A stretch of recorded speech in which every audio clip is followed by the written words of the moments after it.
2015 চনৰ 5 আগষ্টত এই দতমাতে UPPL দল জন্মগ্ৰহণ কৰিছিলে আৰু 9টা বছৰ কমপ্লিট কৰি 10টা বছৰত UPPL দল ভৰি দিছে আৰু এই 9টা বছৰত UPPL দলৰ প্ৰতিষ্ঠাপক সভাপতি ইউজি ব্ৰহ্ম ডাঙৰীয়াৰ নেতৃত্বত যিখিনি কাম আজি UPPL মডেল অফ পলিটিক্স হিচাপে কৰা হৈছে এই UPPL মডেল অফ পলিটিক্সটো আজি ৰাইজে দেখিবলৈ পাইছে। এই সময়ত বড়োভূমিৰ পৰিস্থিতি ভাল নাছিলে, য'ত হত্যা হিংসা ভাতৃঘাতী সংঘৰ্ষ বিভিন্ন পৰিৱেশবিলাক বড়োলেণ্ডত আছিলে। ইয়াত গণতান্ত্ৰিক যিটো বাতাবৰণ সেইটো ঠিক নাছিলে। ইলেকশ্যন আহিলে ইয়াত মাৰপিট হয়। এনেই নৰ্মেল চিটুৱেশ্যনতো বড়োলেণ্ডত মানুহে ঘূৰা ফুৰা কৰিবলৈ ভয় কৰে। জাতি জনগোষ্ঠীৰ মাজত সমন্বয় নাছিলে।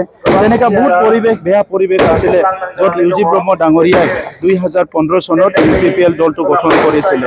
কিন্তু এটা একান্ত মনেৰে এটা UPPL model of politics design কৰি যিবিলাক কেন্দ্ৰত দলবিলাকে কাম কৰে, ৰাজ্যত যিবিলাক বা আঞ্চলিক যি দলবিলাক কাম কৰে, তাত কি ভাল হৈছে কি ভুল হৈছে কি কৰিবলৈ বাকী ৰৈছে এই গোটেই কথাবিলাক চাই পেলাই UPPL মডেল অফ পলিটিক্সটো ডিজাইন কৰা হৈছিলে। আৰু ভাৰতীয় মানুহ হিচাপে ইয়াৰ নাগৰিকসকলে কি পাইছে কি পোৱা নাই, কি দুখ আছে কি বেদনা আছে, এই গোটেই কথাখিনি লৈ পেলাই UPPL মডেল অফ পলিটিক্সটো আৰম্ভ কৰিছিলে।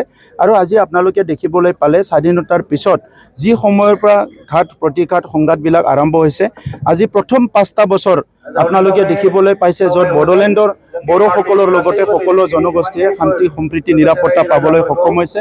দীঘলীয়া সময় আত্মনিয়ন্ত্ৰণৰ সংগ্ৰাম হৈ গ'ল আৰু সেই আত্মনিয়ন্ত্ৰণৰ সংগ্ৰামৰ দ্বাৰাই 3টাকৈ চুক্তি হৈ গ'ল।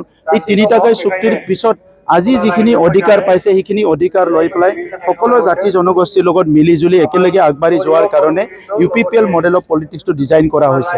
আৰু সেই হিচাপে চৰকাৰত অহাৰ পিছত আপোনালোকে দেখিছে যে সাংস্কৃতিৰ পৰা লৈ পেলাই ক্ৰীড়াৰ পৰা লৈ পেলাই অৰ্থনীতি উন্নয়ন যুৱ কল্যাণ চব কাম মহিলাসকলৰ উন্নয়নৰ কাৰণে খেতিয়কসকলৰ পৰা লৈ পেলাই সকলো শ্ৰেণীৰ কাৰণে UPPL দলৰ চৰকাৰখনে কাম কৰিছে। আৰু অনাগত দিনত বিটিআৰ অঞ্চলৰ 35 লাখ জনসাধাৰণ আৰু 26টা জনগোষ্ঠীৰ কাৰণে UPPL দল 100% সমৰ্পণ কৰাৰ কাৰণে আজিৰ দিৱসটো আমি সংকল্প দিৱস হিচাপে পালন কৰিছোঁ।